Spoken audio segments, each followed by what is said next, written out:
নমস্কার, সকল ভক্ত বন্ধুদের সাদর আহ্বান জানাই শ্রী রামকৃষ্ণ পাঠচক্রে। শ্রী রামকৃষ্ণ পাঠচক্রে আজকে আমরা অনেকদিন পর আবার দেবযান শুনছি।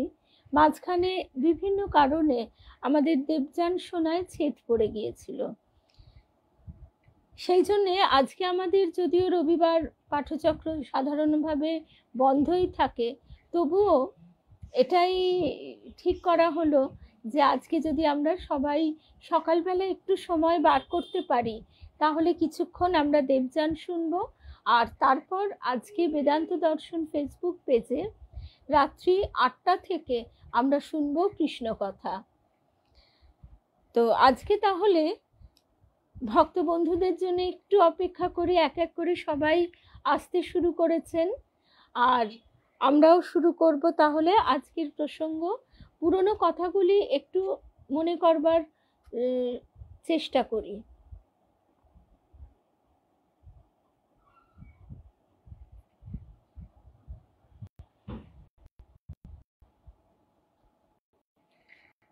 নমস্কার। তাহলে আমরা আজকে ঠাকুর মায়ের শ্রী চরণে সাষ্টাঙ্গ প্রণাম নিবেদন করে শ্রী গুরুদেবকে স্মরণ করে শুরু করব আজকের দেবযানের ৫বিংশতি পর্ব।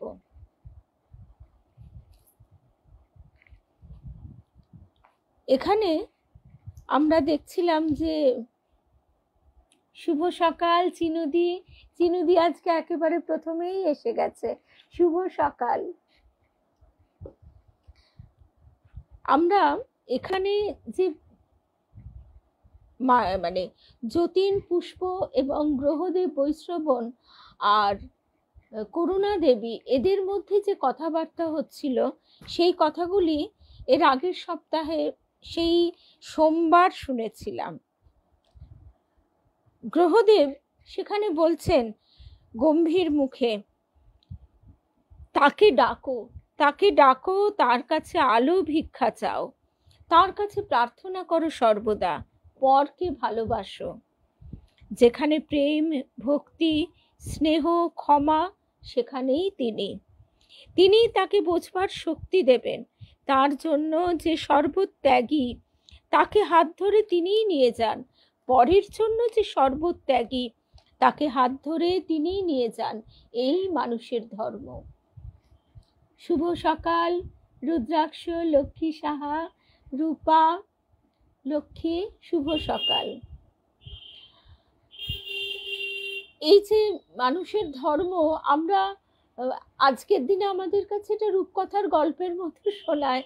এই যে আর.জি. কর মেডিকেল কলেজ, আর.জি. করের মানে যিনি প্রতিষ্ঠাতা, সেই আর.জি. কর মহাশয়, রাধাপ্রসাদ গুপ্ত মহাশয়, আর রাধাপ্রসাদ কর মহাশয়, তিনি তার সর্বস্ব দান করে দিলেন। তারপরে তিনি তার আগে বিদেশ থেকে ডাক্তারি শিক্ষা করে এসেছেন। তখন ভারতের শিক্ষা ব্যবস্থা তো সীমিত ছিল, সেই জন্য তিনি বিদেশ থেকে শিক্ষা অর্জন করে এসে নিজের দেশের জন্য সর্বস্ব দান করে একটা সাইকেল চালিয়ে চালিয়ে লোকের কাছে ভিক্ষা করছেন। এই যে মানুষের প্রতি দরদ, ভালোবাসা, আজকে আমরা দেখছি সেই জায়গাটি কিভাবে অশুভ শক্তির, তমস শক্তির করাল গ্রাসে একেবারে ছিন্ন ভিন্ন হয়ে গেছে। কিন্তু তবু আমাদের এটাই বিশ্বাস, এবং সে কথাই আমরা শুনছি মহাজন গুরুজনের মুখে, যে এই শুভ এবং অশুভর লড়াইয়ে অশুভর পরাজয় ঘটবেই। কারণ সত্য যুগ শুরু হয়ে গেছে।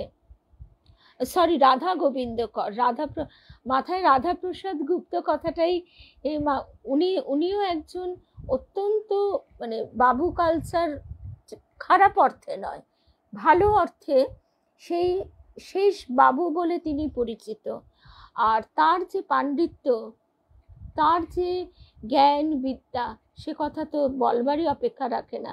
ওনার কথা একটু আগে পড়ছিলাম বলে সেই নামটাই মাথার মধ্যে, একদম ঠিক, অনেক ধন্যবাদ, রাধা গোবিন্দ কর। তো সেই জায়গা থেকে আমরা যদি একবারও ঠাকুরের শরণাগত হই, তাহলে এটাই দেখা যাবে যে এই চারিদিক থেকে অশুভ শক্তির করাল গ্রাস থাকলেও সেখানে কিন্তু আলোর পথটিও তৈরি হয়ে গেছে। সেই আলোর পথ আমরা নিশ্চয়ই ধরতে পারবো। শুভ সকাল রূপশ্রী, জয়িতা। তাই এইভাবে সেখানে কথা তাদের শেষ হয়েছিল। তখন যতীন এবং পুষ্প নির্বাক হয়ে, শুভ সকাল অজিত দাদা, জয়িতা, এইখানেই তাদের কথোপকথন শেষ হয়েছিল। আমরা চতুর্বিংশতি পর্বে সেখানেই শেষ করেছিলাম। এই মানুষের ধর্ম। যতীন এবং পুষ্প নির্বাক হয়ে বসে আছেন, আর সেই গ্রহদেব বৈশ্রবণ বলে চলেছেন, এর চেয়ে বড় ধর্ম নেই পৃথিবীর মানুষের। যারা নিরলস হয়ে তাকে ডাকে, ভালোবাসে, পরের সেবা করে, এক অমানব পুরুষ তাদের হাত ধরে দেবযান পথে জন্ম মৃত্যুর দুস্তর অকুল মহাসমুদ্র পার করে নিয়ে যান। ভগবান নিজেই সেই অমানব পুরুষ। অপার করুণায় যিনি নিজেই এগিয়ে এসে হাত ধরেন অসহায়ের, শরণাগতের, পৃথিবীর সৃষ্টির আদিকালের বানিয়ে। কারণ যা সত্য তা চিরযুগেই সত্য। এই একই বার্তা যুগে যুগে পৃথিবীতে প্রচার করা হয়েছে। দূতের পরে দূত এসেছে গিয়েছে, অন্ধ জাগো জাগো, না কি বা রাত্রি কি বা দিন। চোখ আছে তবু কেউ দেখে না, কান আছে কেউ শোনে না। তিনি যখন বাঁশি বাজিয়েছিলেন ব্রজমণ্ডলীতে, একমাত্র ব্রজ গোপীরাই শুনতে পেয়েছিল সেই আহ্বান। এখানেও সেই একই লীলা যুগে যুগান্তরে, কালে কালান্তরে আমরা দেখতে পাই। সেই বংশীধ্বনি এবারে তার কণ্ঠ হতে আহ্বান রূপে বেরিয়ে এলো, ওরে কে কোথায়, আর্ত আহ্বান, কে কোথায় আছিস, আয় রে আয়। কিন্তু সেই ডাকও বা কজন শুনেছিল? সেই জন্য এখানে আমরা শুনছি যে দূতের পর দূত এসেছে গিয়েছে, অন্ধ জাগো, চোখ আছে কেউ দেখে না, কান আছে কেউ শোনে না। এরপর ওরা সেই পৃথিবীর, অর্থাৎ এখানে খানিকটা তো কল্পনার রং বোলাতেই হয়েছে, আর গ্রহকে আমরা যেহেতু পৃথিবী বলে থাকি, সেই জন্য এখানে সেই গ্রহটিকে পৃথিবী বলেই বলা হচ্ছে। সেই পৃথিবীর একটি সুরম্য হ্রদ মতো জলাশয়ের ধারে বসেছে। যতীন চেয়ে চেয়ে দেখছিল, শুভ সকাল রুদ্রাণী। যতীন চেয়ে চেয়ে দেখছিল ওদের দক্ষিণে পৃথিবীর দেবদারু জাতীয় বৃক্ষের মতো এক প্রকার ঘন সবুজ বৃক্ষের সারি, কিন্তু তাতে থাবা দোপাটির মতো রঙিন ফুল এত ফুটেছে যে বড় বড় শাখা প্রশাখা নির্মল স্ফটিকের মতো জলরাশির কুলে কুলে নুয়ে পড়েছে। বেলা উত্তীর্ণ হয়েছে।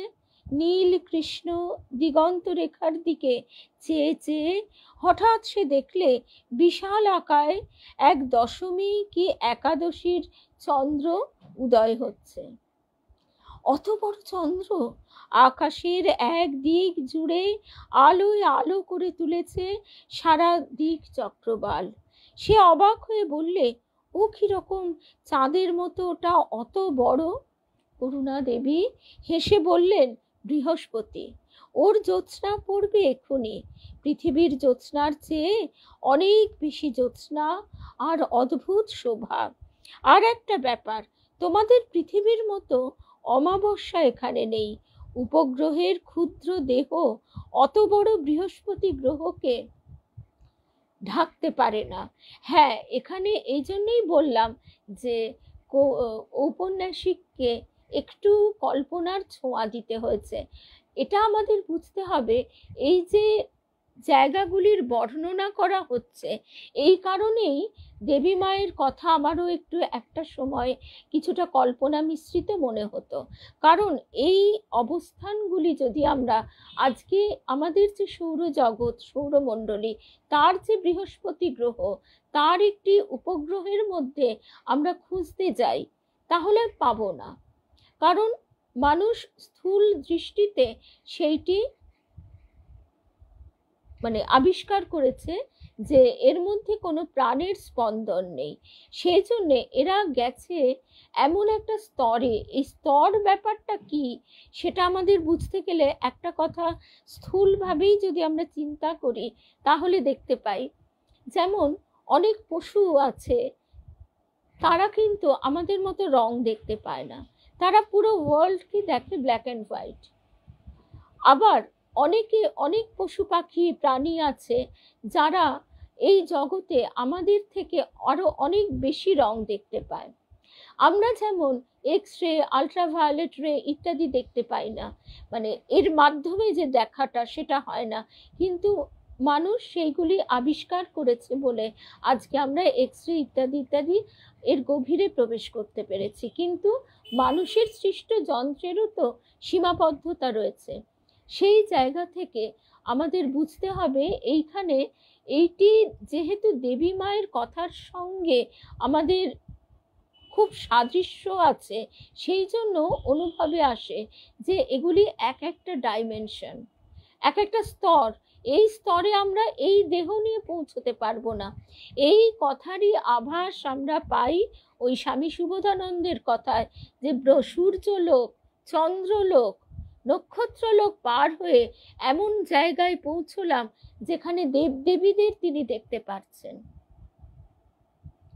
একদম অন্য গ্যালাক্সিতে তো আছে, সে কথা, সে সমর্থন আমরা পাই। এবং আরো একটা ব্যাপার, শুভ সকাল কাবেরী। আমি তাই ভাবছিলাম কাবেরী কালকে খেয়ে আমি অনেক রাত্রি অবধি তো আসলে জেগে থেকে শেয়ার করেছি, আর তারপরে পারমিতাকেও দেখেছিলাম। তবে পারমিতার একটা কথা বলি, বেশিরভাগ দিন ওর সঙ্গে আমার কথা হয় কোন সময় অনেক রাত্রি করে আমি শুতে যাই বলে, ওই সময় ওদের ভোর হতে থাকে। কাল ও আমাকে শুভরাত্রি জানালো একটি ভোরের ছবি দিয়ে।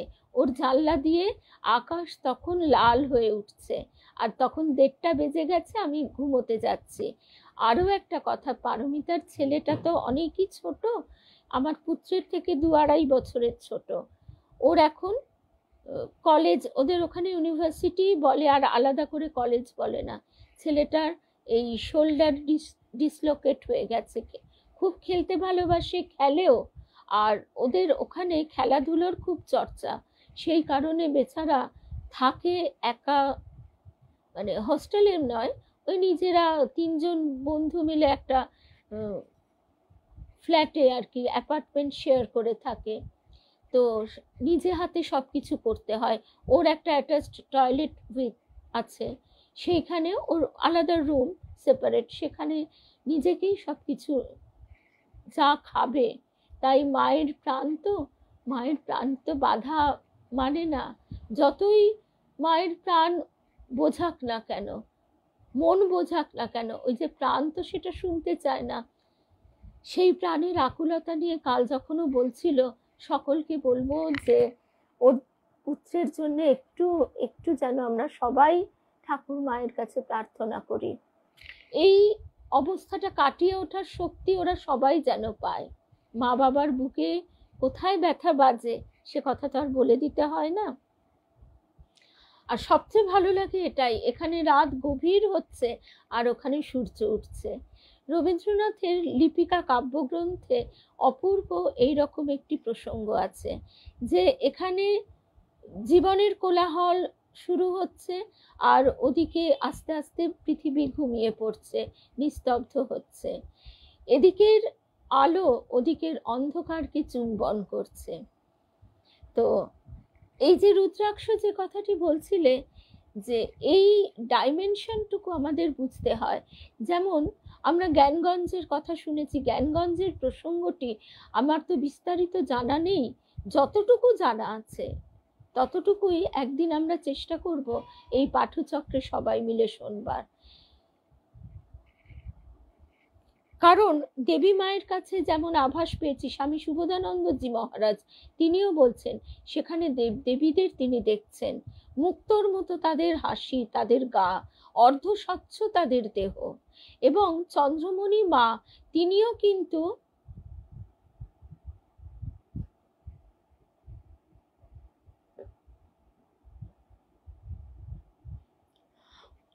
হ্যাঁ, ডিসলোকেট হয়ে গেছে, আবার সেটা সেট করে স্লিং পরিয়ে দিয়েছে, নিশ্চয়ই ঠিক হয়ে যাবে। তো সেটা তো বটেই গো, এটাই আমরা সবসময় প্রার্থনা করব যে যত তাড়াতাড়ি রিকভারি হয় আর মায়ের মনটুকুও শান্ত হয়, বাবা মায়ের মনটুকু। শুভ সকাল পিয়ালি। পিয়ালি, তুমি এত কালকে যে ব্যবস্থা করেছো সে গল্প আবার পরে, আমরা দেবযান অনেক দিন শুনতে পারিনি একদম।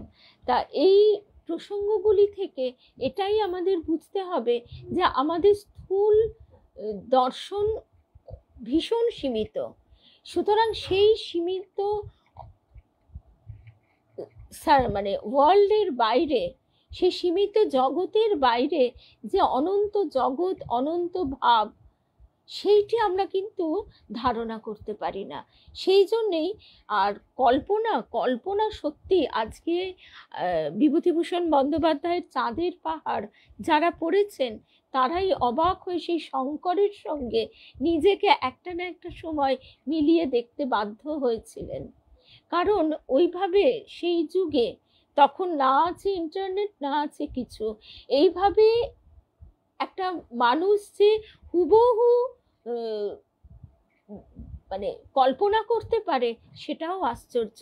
এটাকেই হয়তো দূরদর্শন বলে। তারপরে আমরা যে প্রসঙ্গে ছিলাম, করুণা দেবী হেসে বললেন, বৃহস্পতি, ওর জ্যোৎস্না পড়বে এক্ষুনি, পৃথিবীর জ্যোৎস্নার চেয়ে অনেক বেশি সুন্দর আর অদ্ভুত শোভা, অনেক বেশি সে জ্যোৎস্না। আর একটা ব্যাপার, তোমাদের পৃথিবীর মতো অমাবস্যা এখানে নেই, উপগ্রহের ক্ষুদ্র দেহ অত বড় বৃহস্পতি গ্রহকে ঢাকতে পারে না, সুতরাং সপ্তমী থেকে পূর্ণিমা পর্যন্ত বলা হয়, কিন্তু 2 বৎসর ধরে শুক্লা রাত্রি চলে। সে মুগ্ধ হয়ে গেল এই সুদূরতর পৃথিবীর অদ্ভুত জ্যোৎস্নাময় রজনীর শোভায়। হ্রদের ওদিকে জলজ ঘাসের আড়ালে তরুদলের ভ্রষ্ট কুসুম রাশি পদদলিত করে একদল পরমা রূপসী নারী জলে নামলো স্নান করতে। কে জানতো আবার এমন সব স্থান আছে সেখানেও মানুষ আছে। অ্যাকচুয়ালি এখানে গ্রহ, আমরা তো পৃথিবী বলে তাকে ডাকি, তার নাম দিয়েছি, আমাদের নিজেদের নাম দিয়েছি আমরা মানুষ। আমরা এই যে নাম রূপের জগতে বাস করি বলে নাম এবং তার সেটি উচ্চারণ করলে তার রূপটি ভেসে ওঠে। যেমন রূপশ্রী বলে রূপশ্রীর মুখটা, তার চেহারাটা ভেসে ওঠে। গাছ বললে একটা সব রকম একটা পার্টিকুলার গাছ মনে হয় না, এরপর যখন আমরা পার্টিকুলার বট গাছ বলি বট গাছ মনে হয়, আবার তার চারা বলি তাই মনে হয়। সুতরাং এখানে এই নামগুলি ব্যবহার করা হচ্ছে। স্বামী সুবোধানন্দজি মহারাজ কিন্তু ঠিক এমনই কথা বলেছেন যে সেখানে ওই রকম অর্ধস্বচ্ছ দেহ দেব দেবীরা স্নান করছে, পরস্পর কথা বলছে, হাসছে ইত্যাদি। কে জানতো আবার এমন সব স্থান আছে সেখানেও মানুষ আছে। ভগবানের যে কথা গ্রহদেব কিছু আগে বলছিলেন তাতে তার মন ভরে আছে। যে আদিত্যবর্ণ পুরুষের মানস থেকে এই সব পৃথিবী, এই জ্যোৎস্না, পাহাড় পর্বত, বেণু বীণার ঝঙ্কারের মতো সুস্বরা ওই সুন্দরীদের উৎপত্তি, তাতেই লয় কল্পান্তে, সৃষ্টি আর প্রলয়, যার নিঃশ্বাস আর প্রশ্বাস, তিনি কোথায়? কে তাকে জানে? কিভাবে তাকে জানা যায়? কে দেখিয়ে দেবে তাকে? হঠাৎ চমক ভেঙে সে দেখলে তারা 3 জনে মাত্র আছে। গ্রহদেব বৈশ্রবণ কখন অন্তর্হিত হয়েছেন। করুণা দেবী বললেন, উনি এসব পৃথিবীর বায়ুমণ্ডলে বেশিক্ষণ থাকতে পারেন না। পুষ্প বললে, আমাদের বড় সৌভাগ্য যে ওর দেখা পেয়েছি, অবশ্যই আপনার দয়ায়। এই কথাগুলি শুনতে শুনতে একটাই মনে হয়, এই অনুভূতিটি তো আমাদেরও কম বেশি হয়। আমরা অনেক সময় অনেক সঙ্গ বেশিক্ষণ আমাদের ভালো লাগে না, সে আমাদের কোনো ক্ষতি না করলেও এই অনুভূতিটি কম বেশি সবারই আছে। তাহলে আমাদের গুরুদেব, গুরু যারা, তাদের কত কষ্ট হয়। আমরা গিয়ে কত রকমের আবোল তাবোল সংসারের চাহিদার কথা অকারণ বোকার মতো আমরা যে আলোড়িত হই, সেই সব কথাগুলো তাদের কাছে বলি। কিন্তু এটাই অবাক হয়ে দেখবার যে তারা কিভাবে, মানে কত শান্ত করুণা নিয়ে, কত ধৈর্য ক্ষমা নিয়ে আমাদের সেই প্রলাপগুলি তারা শোনেন। পুষ্প বললে, আমাদের বড় সৌভাগ্য যে ওর দেখা পেয়েছি, অবশ্যই আপনার দয়ায়। ফেরবার পথে আকাশে উঠে পুষ্পকে দেবী দেখালেন পৃথিবীটার চারিদিকে আকাশে কুয়াশার মতো মেঘ, কুয়াশার মতো মেঘের মতো পিঙ্গল প্রভায় আবেষ্টিত করে রেখেছে কি সব। বললেন, পৃথিবীর তাবৎ অধিবাসীদের, অর্থাৎ ওই গ্রহটির কথা বলা হচ্ছে, তাবৎ অধিবাসীদের কামনা বাসনা মেঘের মতো জমা হয়েছে ওই বায়ুমণ্ডলে। ওদের কাছে অদৃশ্য, যেমন আমরা ওদের কাছে অদৃশ্য। এইটি আমরা যদি, শুভ সকাল কেয়া, আমরা যদি কখনো কোনো মানে কি বলবো, কাঁচ বন্ধ গাড়ি করে কোনো একটা খুব খারাপ রাস্তা দিয়ে যাই, মানে সেখানে হয়তো মানুষের জীবন একেবারে শুধু মনুষ্য দেহটুকুই প্রাপ্ত হয়েছে, ঘুপচি ঘর, সেখানে রাশি রাশি মানুষ, তাদের জন্ম মৃত্যু, তাদের সৃষ্টি, তাদের মৃত্যু, তাদের ভোগ কামনা বাসনা, সেখানেই তাদের হাসি কলরব, নোংরার মধ্যেও তারা কি স্বাভাবিকভাবে রয়েছে, যেন সেটাই তাদের কাছে পরম প্রিয় জায়গা। হ্যাঁ, এরম দুর্গন্ধযুক্ত, সেই দুর্গন্ধগুলো আমরা হয়তো পাচ্ছি না, কিন্তু অনুভব করতে পারছি, তো অনুমান করতে পারছি। সেই জায়গাগুলি দেখে আমাদের সত্যি অবাক লাগে। ঠিক সেই একই অনুভূতি হয় এদেরও, এই সমস্ত উচ্চস্তরের আত্মাদের। তারা কখনোই এই পৃথিবীর যে বায়ুমণ্ডল, এখানকার যে মানুষের চিন্তাধারা, এখানকার মানুষের যে বাসনা কামনা, তারা সহ্য করতে পারেন না। এই নির্মল, যাকে আমাদের নির্মল মনে হয়, সেটাই তাদের কাছে কষ্টদায়ক। সেই জন্য আমরা দেখি, যখন গৌরী মায়ের কথাতেও তিনি বলছেন, আমাকে কটা মেয়ে দাও, আমি হিমালয়ে গিয়ে মানুষ করে এনে দিচ্ছি। ঠাকুরের এত করুণা, ঠাকুর বলছেন, না, তোকে এই টাউনে বসে কাজ করতে হবে। এখানে প্রতিবন্ধকতা, মানুষের চিন্তা শক্তির প্রতিবন্ধকতা অনেক বেশি, কিন্তু তা সত্ত্বেও তাদের করুণা এতটাই। এইটাই ঘুরে ফিরে আমরা সেই লাউ কুমড়োতেই আসি। একদম ঠিক কথা।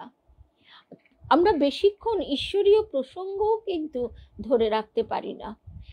এটা নিজেরাই যদি একটু দেখি, নিজেদেরকে দেখতে পাবো, কিছুক্ষণের পরেই আবার আমাদের সেই আবোল তাবোল কথা শুরু হয়ে যায়। আচ্ছা, তারপরে আবার আমরা চলে আসি, তোমাদের পৃথিবীতেও আছে এই রকম।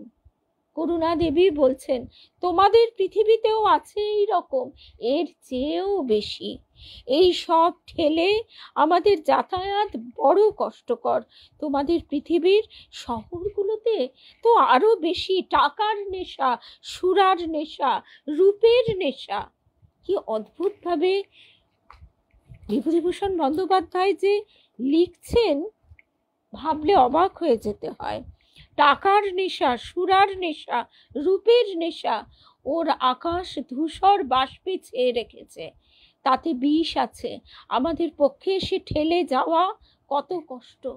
কালকেই আমরা যখন পিয়ালির বাড়িটা খুঁজে পাচ্ছিলাম না, একটু রাস্তাটা গুলিয়ে গিয়েছিল, একজনকে জিজ্ঞাসা করা হচ্ছে কাজটা নামিয়ে, সে টলতে টলতে এসে তার হাব ভাব সব কিছু দেখলে সত্যি মনে হয় যে মনুষ্য দেহ প্রাপ্ত হবার পরেও 4 লক্ষ জন্ম আমাদের কাটাতে হয়। আমরাও তো মানে কোথায় কি চিন্তা ভাবনায় পড়ে আছি, তবু তার অশেষ কৃপা যে তার মুখের দিকে আমরা তাকাতে পারছি। ওর আকাশ ধূসর বাষ্পে ছেয়ে রেখেছে, তাতে বিষ আছে। আমাদের পক্ষে সে ঠেলে যাওয়া কত কষ্ট। কি করি? পৃথিবীর মতো স্থূল দেহের আবরণ তৈরি করে যেতে হয়। কিন্তু গেলে কি হবে? ঠাকুরের কত কষ্ট হতো, এইগুলি থেকেই তখন আমরা একটু একটু অনুভব করতে পারি। ঠাকুরের মায়ের হাত পা জ্বলে যেত। আমরা তো শুধু, আমাদের গুরুদেব সবসময় বলতেন এই কথাটা, তো আমরা তো গিয়ে গিয়ে এইটা এর এই কষ্ট, ওর ওই কষ্ট, সব কত কথা যে বলতো। আমিও হয় বলতাম। প্রথম দিকে হয়তো আমার কোনো কষ্টই ছিল না, কিন্তু তারপরে ওই যে বাসনা কামনাগুলো তো একেবারে তলা থেকে ভুরভুরি কাটে।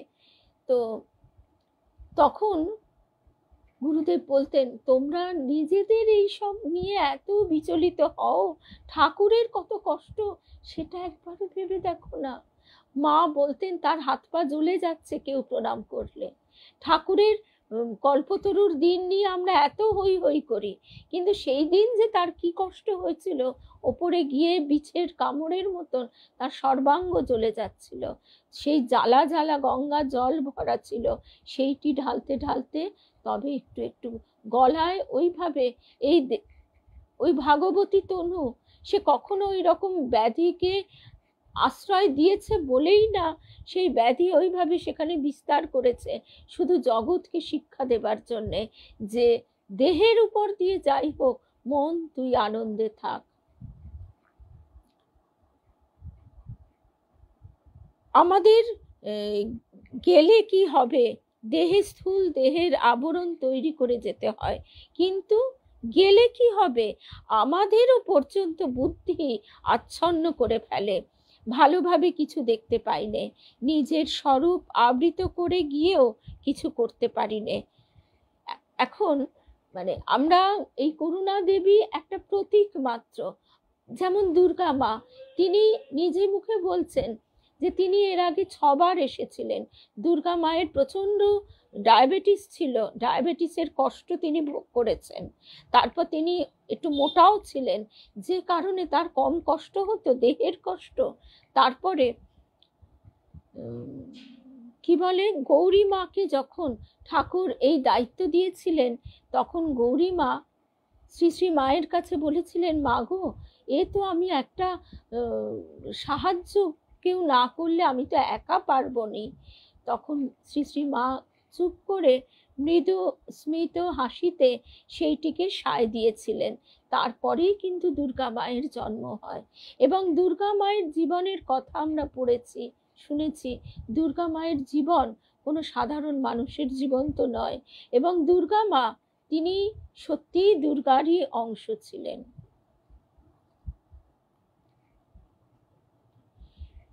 যাও তোমরা তাহলে করুণা দেবীর এই কথার পর ওদের পায়ের তলায় বুড়ো শিবতলার ঘাটে দেখা গেল দিব্যি দুপুরবেলা। দূর পৃথিবীর জ্যোৎস্না ছায়াবাজির মতো মিলিয়ে গিয়েছে তার অপরূপ রূপসী জলকেলিরতা নারীদের নিয়ে। যতীন বললে, না, এতদিনে বুঝলুম জগৎটা মায়া। পুষ্প কৌতুকের সুরে বললে, অত বড় দীর্ঘ নিঃশ্বাসটা ফেললে যে, ওটা কি দার্শনিক দীর্ঘশ্বাস, না সেখানকার ওই সুন্দরীদের অদর্শনে? যতীন সত্যি মানে এই সমস্ত ঠাট্টাই আর কি না শুনেই বললে, যাও, ওসব ভালো লাগছে না, মন বড় চঞ্চল, আমি এক্ষুনি যাব, আমার মা কাঁদছেন আমার জন্যে। পুষ্প বললে, কোন মা? আরে কোন মা আবার? পৃথিবীর এই সেদিনের। পুষ্প খিলখিল করে হেসে বললে, যতীনদা, এই মাত্র বলছিলে না জগৎটা মায়া? যতীন বিরক্তির সুরে বলে উঠলে, সবটাতেই তোমার ঠাট্টা, আমার ব্যথা আমিই জানি। আসলে এইটি আমাদের দেবীমা বলতেন যে বুদ্ধি যোগ দ্বারা আমরা সব কিছু ক্ষণিকের জন্য বুঝে নিলাম, কিন্তু তারপরেই আবার ফোঁস করে ওঠে আমাদের এই অহংকার, আমাদের স্বভাব, আমাদের সব কিছু। এই যে আমার বাবা আমাকে বোঝাতেন যে এই রিশনার বাড়ির ছাদে, এই ছোট্ট জমিটার ওপর ছোট্ট একটা বাড়ির ছাদে তাকিয়ে তুমি যে এই বিশাল আকাশ দেখছো, সেটি আকাশের কতটুকু অংশ, এই গ্যালাক্সির কতটুকু অংশ, আর সব গ্যালাক্সিরও কতটুকু আমরা একটা ফ্লেয়ার দেখতে পাই। তারপরে আবার এই সৌরজগৎ একটা ডট। কিন্তু আমার বাবার তো অহংকার বিলুপ্ত হয়নি, মানে আমার বাবা বলে নয়, আমাদের কারোরই হচ্ছে না। তার কারণ হচ্ছে আমাদের সেই সাধনা তপস্যাটা নেই বলে। এই জন্যেই মা এই কথাটা বলেছিলেন। একদম এই বাক্যটির প্রথম শব্দ দুটি হচ্ছে সাধন করতে করতে দেখবে। আমি আজকে বললে এই মুহূর্তে সব দিক একদম গোছানো পরিপাটি, এইখানে বসে বসে আমি বেশ বুঝতে পারলাম, কিন্তু যে মুহূর্তে টালমাটাল হয়ে যাবে তখনই আমার এই বোধ কোথায় হারিয়ে মিলিয়ে যাবে। এই যতীন হচ্ছে একেবারে ঠিক আমাদের প্রতিভূ। যতীন বিরক্তির সুরে বললে, সবটাতেই তোমার ঠাট্টা, আমার ব্যথা আমিই জানি। বেশ ভালোই, যাও গিয়ে দেখে শুনে এসো। আহা, মায়ের বাচ্চা কি না, মায়ের বাছা। আসলে সবেই তো জন্মে তার দেহ চলে গেছে, একেবারে কোলের বাছা। তুমিও চলো, পথে নানা বিপদ, চুম্বকের ঢেউ, ঢেউ বাবা কখন কিরকম হবে ওসব আমি বুঝি নে। শেষকালে আবার কোথায় গিয়ে ঠেলে উঠবো জন্ম নিয়ে, বিশ্বাস নেই কিছু তোমাদের। তার চেয়ে চলো না সঙ্গে। পুষ্পকে যতীনে কথা বলার পর কোলা বলরামপুর গ্রামে তাদের অবস্থান। কোলা বলরামপুর গ্রামে ঝাঁঝা করছে শরতের দ্বীপ্রহর। নিবিড় বাঁশ বনে ঘুঘু ডাকছে উদাস মধ্যাহ্ন বেলায়। বনে বনে তিতপল্লার হলুদ ফুল ফুটেছে। তিতপল্লার ফুল যদি কেউ দেখে থাকে তাহলে একটু স্মরণ করলেই মনে পড়বে, এই সময় কামারপুকুর জয়রামবাটিতে গেলে রাস্তার দুধারে এরম চাকা চাকা হলুদ ফুল ফুটে থাকে। ঠিক এই রকম সাইজ হয় ফুলগুলোর, চাকা চাকা আর পাতলা ফিনফিনে পাপড়িগুলো, আর তার মধ্যে দিয়ে আলোটা, সূর্যের রোদ্দুরটা প্রতিসরিত হয়, যে কারণে মনে হয় যেন সেই ফুলটা থেকে একটা হলুদ আভা বেরোচ্ছে। রাস্তার দুধারে ঝোপের মধ্যে অন্য গাছকে জড়িয়ে ইলেকট্রিকের তার, পোস্ট, বেয়ে তাদের যেন একটা অদ্ভুত গতিময় ছন্দ, তারা যেন বয়ে চলেছে। এই রকম সময় গেলে, মানে কামারপুকুর জয়রামবাটিতে আমি দেখেছি, এটা আরো যে কোনো অনেক জায়গাতেই দেখতে পাওয়া যাবে। শুভ সকাল অতসীদি, তৃপ্তি, শুভ্রা রয়, শুভ্রাদি, জয়শ্রী সরকার, শুভ সকাল। তো এই তিতপল্লার ফুল, আমাদের এই গ্রাম বাংলার ফুলগুলো কিভাবে হারিয়ে যাচ্ছে। যেমন এই কদিন আগেও আমাদের এখানে রাস্তার দুপাশে কোনো কোনো জায়গায়, সব জায়গায় নেই, একটু একটু জমি আছে, জমি মাটি ফেলা আছে কোঅপারেটিভে, বিশেষ করে সেখানে অজস্র হলুদ ফুল ফুটে থাকে। টুরান, ফুলগুলোর নাম তুরান বা টুরান, আলো হয়ে থাকে আর অজস্র। এখন ওই গাছগুলোই আবার মালিরা বিক্রি করছে লোকের ফ্ল্যাটের জানলায়, আবার সেগুলো ফুটছে। আরেকটি ফুল হচ্ছে বেগুনি রঙের, সেও অজস্র ফুটে থাকে। ঠিক যেমন কলাবতী ফুল, এখন লোকে কত কষ্ট করে তাকে যত্ন করে। এইভাবে সব ফুলই তো, গোলাপ ফুল, পাহাড়ি গ্রামে গোলাপ ফুলও এমনিভাবেই রাস্তার দুধারে ফুটে থাকে। প্যানজি, ডেইজি, এগুলো তো এরকমই। তা এই ওরকলমি ফুল, বিভূতিভূষণের লেখায় এই বাংলার যে চারিদিকে ছড়িয়ে থাকা প্রকৃতির সম্পদগুলি আমরা দেখতে পাই, আমাদের চোখ এড়িয়ে যায়। ছড়িয়ে আছে আনন্দেরই দান, কবি গাইছেন, ঘাসে ঘাসে পা ফেলেছে। সেই আনন্দটুকু খুঁজে নিতে হয়। আমরা আনন্দ খুঁজতে শপিং মলে যাই, এটাই হচ্ছে দুঃখের বিষয়। আরও আমাদের দৃষ্টি সীমাবদ্ধ হয়ে যায়, কতগুলো পুতুলকে অদ্ভুত অদ্ভুত মানে দামি দামি পোশাক পরিয়ে সাজিয়ে রাখা হয়, আর সেইগুলি দেখে আমরা তাদের সঙ্গে নিজেদের একরকম ভাবি, আমরা ওরকম সাজতে চাই। এই যে একটা কি অদ্ভুত মায়ার খেলা, সে বলার অপেক্ষা রাখে না। এগুলো বনফুল হিসেবেই ফুটে থাকে। এখনো অবধি কেউ তিতপল্লার ফুল জানলা বারান্দায় জানলা বারান্দা বাগানে লাগায় না, বা ছাদেও লাগায় না। আমাদের বাড়ির সামনে একটু আড়ভাবে বেশ অনেকটা জমি খালি পড়ে আছে, যতদিন পড়ে থাকে ততদিনই লাভ। কলাবতী ফুলের বন, বিরাট বিরাট কচু পাতা, একেবারে জাপানি ফ্যানের মতন কি অপূর্ব শোভা বিস্তার করছে, গাঢ় সবুজ। আর সেখানে ওই ছোট্ট ছোট্ট, একদম ঠিক বলেছে রূপশ্রী। আর এবারে যাবে যখন আরো লক্ষ্য করবে, ওই জন্যে এই এই সময় যে একটা রোদ্দুর ওঠে, ঝুলন ঝুলন পূর্ণিমার দিন আমরা যখন বিকেলে রেডি হচ্ছি যাব বলে, তখন দেখছি যে ওই হলুদ ওড়নার মতন প্রকৃতি মা যেন সেই গোল্ডেন একটা অপূর্ব শাড়ি বা ওড়না পৃথিবীর মানে জমির ওপর দিয়ে, ধরিত্রীর বুকের ওপর দিয়ে জড়িয়ে নিয়েছে। এরপরে সেই রোদ্দুরটা আরো একটু হালকা হয়ে যাবে, আরো যেই ভাদ্র মাস পড়বে তখন আরো যেন মসলিন ফিনফিনে হয়ে যাবে সেই শাড়ি বা ওড়না যাই বলি, সেটি তখন একেবারে যেন এই শহরের ইট কাঠের ওপর দিয়ে বুলিয়ে নিয়ে যাবে। এই সময় মস হয়ে থাকে দেয়ালে দেয়ালে, সবুজ পান্নার মতো একেবারে ঝলমল ঝলমল করে রোদ্দুর পড়লে। এই সবগুলো আমরা যত ইট কাঠের মধ্যে থাকবো তত দেখতে ভুলে যাব, দেখার চোখটাও হারিয়ে যাবে। তা এই যে রোদ্দুরটাকে আমার ওই জন্য বিভূতিভূষণীয় রোদ্দুর মনে হয়। বিভূতিভূষণের বই পড়তে পড়তে আমরা প্রকৃতিকে ভালোবাসতে শিখি, যেমন রবি ঠাকুর তেমনি বিভূতিভূষণ। আর বিভূতিভূষণের এই প্রকৃতির সঙ্গে আধ্যাত্মিকতার এক অপূর্ব সংমিশ্রণ ঘটে। শুভ সকাল রিমা।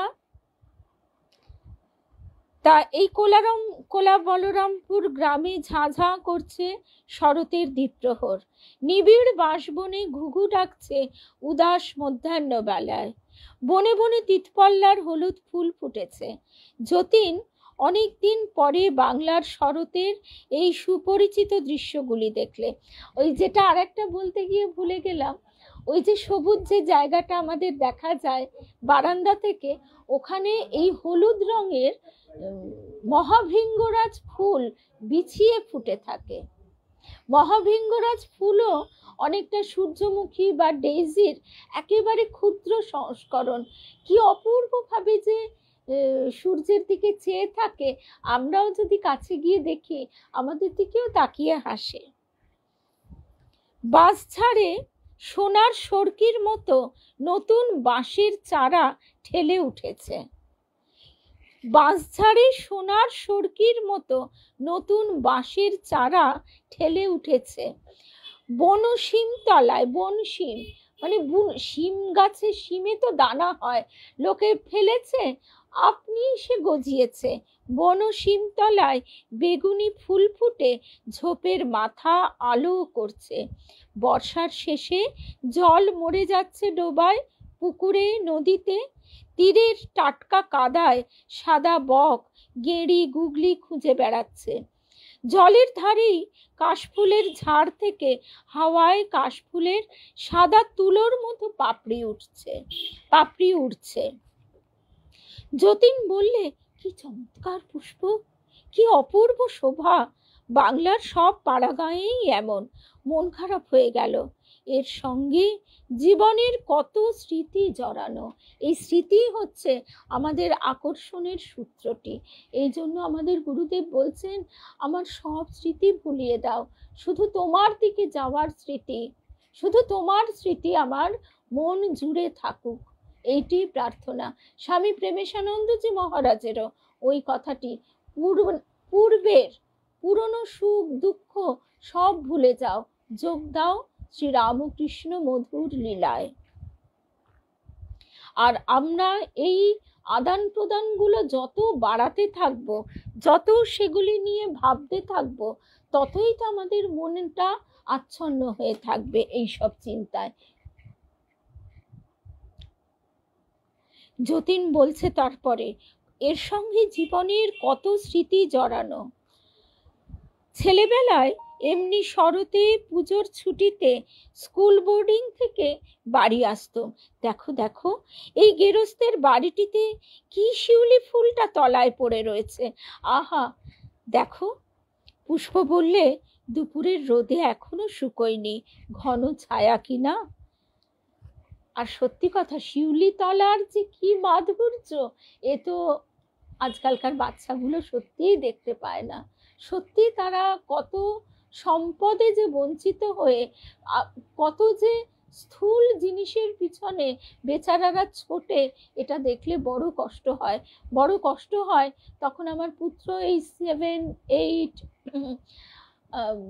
ওকে ঠিক এই বিকেল বেলাটিতে আমি টিউশনে ঢুকিয়ে দিতাম, ঢুকিয়ে দিয়ে আমি হাঁটতে যেতাম। বুকের মধ্যে মুচড়ে উঠতো যে এই অপূর্ব আলো, বাতাস, আকাশ, এরকম সোনালি হালকা রোদ্দুরের ওড়না, সে কিছুই দেখলো না।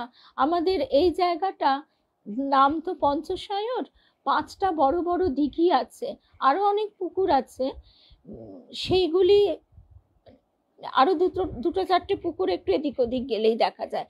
তার মধ্যে 5টা বড় সায়র মানে দিঘি, সেইগুলির মাটি দিয়েই জায়গাটা ডেভেলপ করা হয়েছিল। অ্যাকচুয়ালি এই জায়গাটা ভীষণ নিচু ছিল। আমার বাবা যখন অল্প বয়সে এই লাইন ধরে সোনারপুর হরিনাভি যেত বাবার মাসির বাড়িতে, তখন দেখতো এই দুপাশ জলমগ্ন নলখাগড়ার বন, নয়তো ধান জমিও তেমন ছিল না, মাটি লবণাক্ত বলে। সেই জায়গা এখন ডেভেলপ করে এইভাবে তৈরি হচ্ছে। তা সেই জন্যে এইখানে এখনো প্রকৃতির সুগন্ধটি পাওয়া যায়, প্রকৃতির যে মাধুর্য এখনো এই জায়গাটি হারায়নি। যতীন স্বপ্নালস চোখে বললে, কতকাল পরে, আহা কতকাল পরে যেন নিজের মাটির ঘরটিতে ফিরে এলুম পুষ্প। আহা কি অপূর্ব সুঘ্রাণ প্রকৃতির, এমনই স্নিগ্ধ, এমনই আপন, এই তো মায়ের আঁচলের গন্ধ। চলো। ঘরের মধ্যে বিছানা পাতা, তাতে যতীনের সেই তরুণী মা আধ ময়লা লেপ কাঁথা গায়ে শুয়ে ম্যালেরিয়ায় ভুগছে। শুধু এখানে নয়, পাশের বাড়িতেও তাই।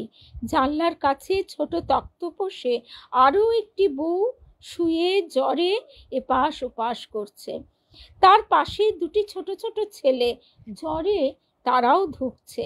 রান্নাঘরে একটি বৃদ্ধা কলাইয়ের ডালে সম্বরা দিয়েছেন, তারই সুগন্ধ জ্বরাক্রান্ত বাড়ির বাতাসে। পাশের বাড়ির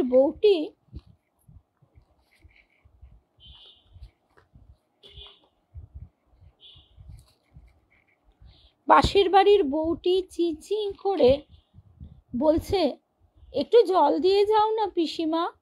বৃদ্ধা বলছে, একা মানুষ কত দিকে যাব বলো দিকিনি, কটা হাত পা, কাল গিয়েছে একাদশী, তার উপর এই খাটুনি, একটু সবুর করো বাপু, একটু সবুর করো। গরু দুটো সে কোন সকালে বেঁধে দিয়ে এইছি নদীর ধারের বাছরায়, একটু জল দেখিয়ে আসবার সময় পাইনি কো, এত বেলা হলো। যতীন এসে ওর নতুন মায়ের বিছানার পাশে দাঁড়ালো। একটু আগে ওর মা ওর কথা মনে করে কেঁদেছে জ্বরের ঘোরে। আহা, তার কোলটা যে খালি হয়ে গেছে। এই তো গত বর্ষায় ও মায়ের কোল ছেড়ে গিয়েছে, সে স্মৃতি ওর মনে এখনো জল জল করছে, অতি স্পষ্ট। শুধু জল জল করছে না, ওর মায়ের মনটাকে যেন একেবারে দগ্ধে দগ্ধে ক্ষত তৈরি করে মারছে। যতীন বুঝলে মায়ের এই চোখের জল, বুকের চাপা কান্নাই তাকে আজ সপ্তম স্বর্গের পার থেকে টেনে এনেছে এখানে। মাতৃশক্তির আকর্ষণ অদম্য, কেউ কেউ তাকে তুচ্ছ করতে পারে না। হলোই বা মাটির ঘরের দুদিনের মা, সব মাই তো দুদিনের। আমাদের শারদেশ্বরী আশ্রমের বেবি মা ঠিক এই কথাটাই একদিন বলেছিলেন। বেবি মা বলছিলেন, মায়ের কাছে তোমার সব শক্তি কিন্তু নত হয়ে যায়। ভাগবতে আছে যে একজন যোগিনী, তিনি যোগ সাধনা করে করেও তিনি কিন্তু কৃষ্ণ লাভ তখনও অবধি করতে পারেননি। তিনি মানে ঈশ্বর লাভ, কৃষ্ণ লাভ তার তো হচ্ছে, তিনি কৃষ্ণের লীলা দর্শন করছেন, কিন্তু যোগ সাধনা যে পথে তিনি এগোচ্ছিলেন, সেই যোগ সাধনার পথে তার যে লক্ষ্য, সেই লক্ষ্য তিনি এখনো পূরণ করতে পারেননি। তাই তিনি এসে নন্দের ঘরে সেই ছোট্ট কৃষ্ণকে দেখে আনন্দে বিস্ময়ে জনে জনে ডেকে ডেকে বলছেন, ওগো তোমরা দেখে যাও, ওগো তোমরা দেখে যাও, এই নন্দের ঘরে যশোদার কোলে স্বয়ং প্রভু এসে মাটিতে ধুলোয় গড়াগড়ি দিচ্ছে, হামা দিচ্ছে, মাটি তুলে মাখছে, আর যশোদা কিনা রান্না করতে করতে এসে তাকে চপেটাঘাত করবার জন্য হাত তুলেছে। হায় হায় হায়। তো সেই যোগিনীর দীর্ঘশ্বাস, এই হচ্ছে তার অবতার লীলা। অবতার লীলার মাধুর্য এখানেই, অবতার লীলার মাধুর্য এবং মাহাত্ম্য এখানে কোনো কঠিন কিছু লাগে না, শুধু তাকে ভালোবেসে। ওই যে ঠাকুর বলতেন, মোড় ফিরিয়ে দাও।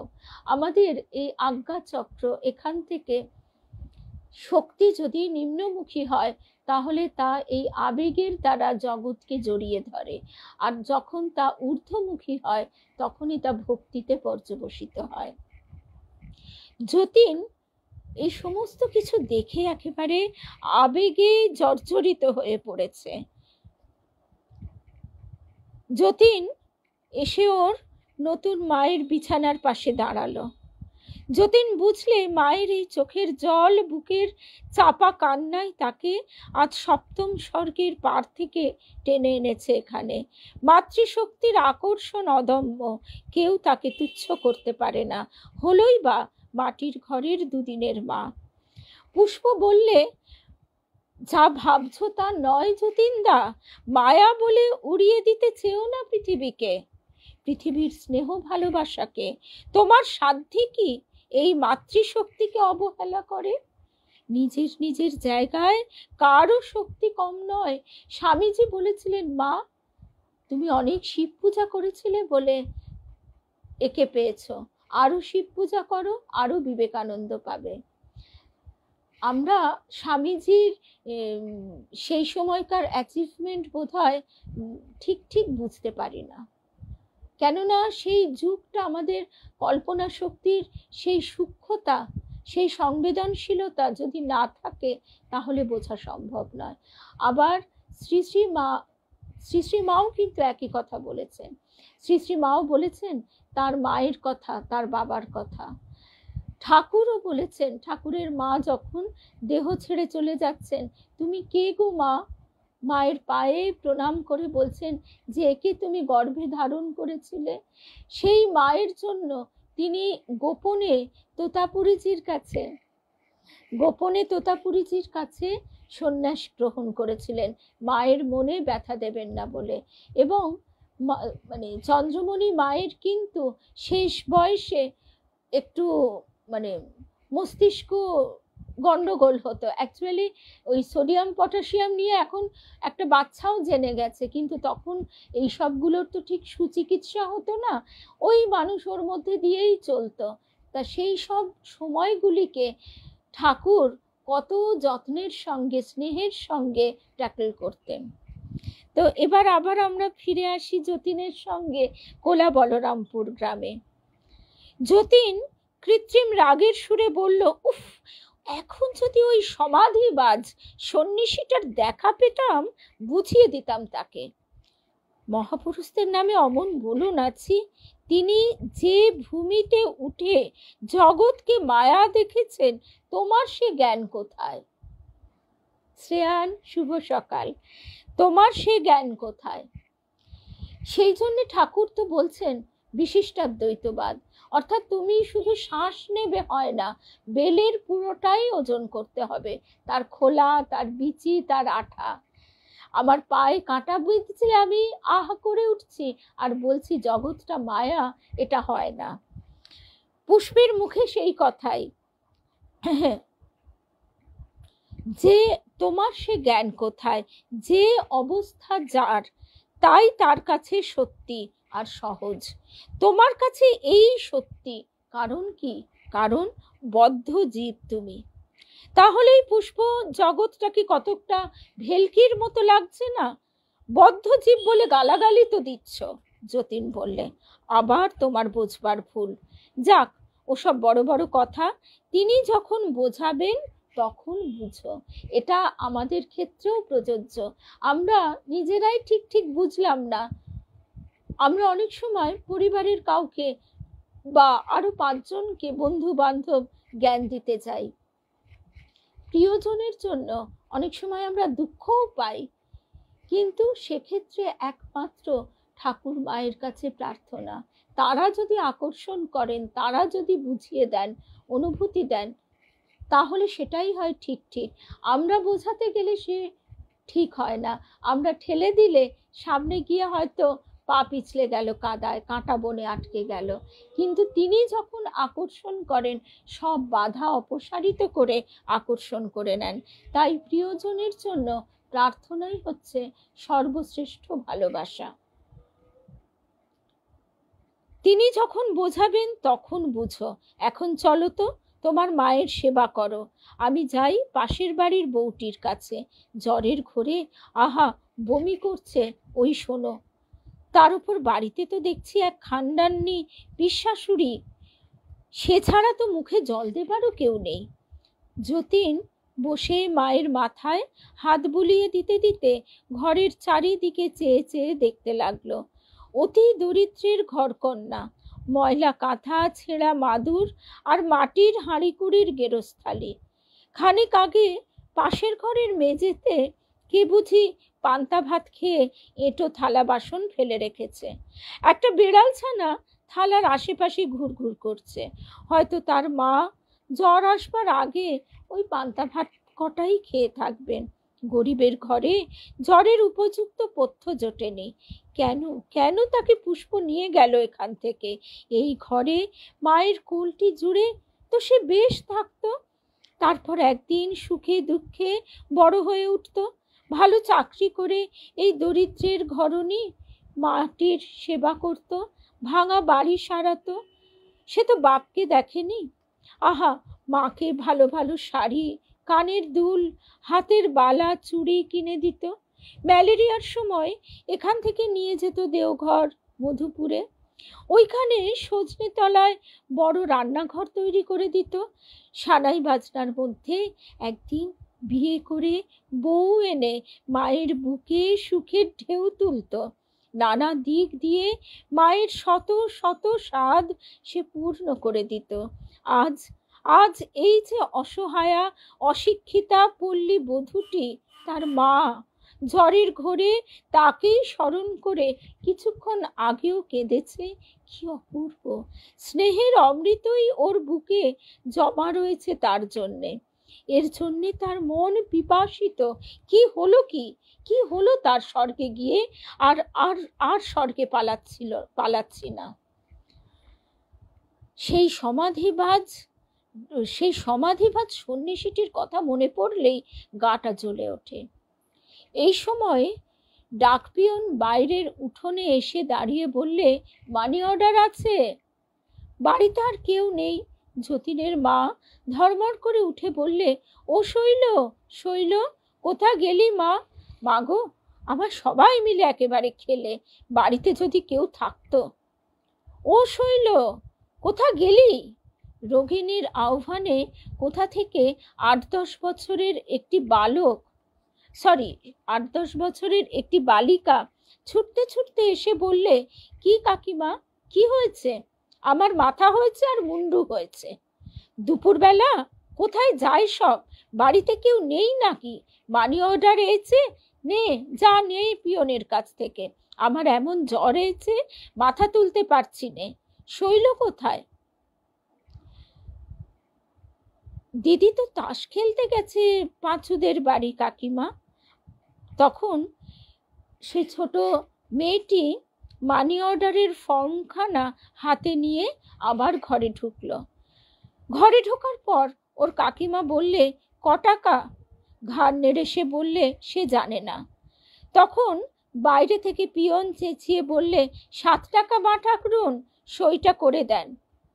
পিয়ন ফর্ম সই করিয়ে টাকা দিয়ে চলে গেল। সেই বালিকাটি টাকা নিয়ে এসে রোগিণীর হাতে দিতে রোগিণী 3-4 বার গুনে গুনে বালিশের পাশে রেখে দিলে। আমরা একদম শেষের দিকে গো।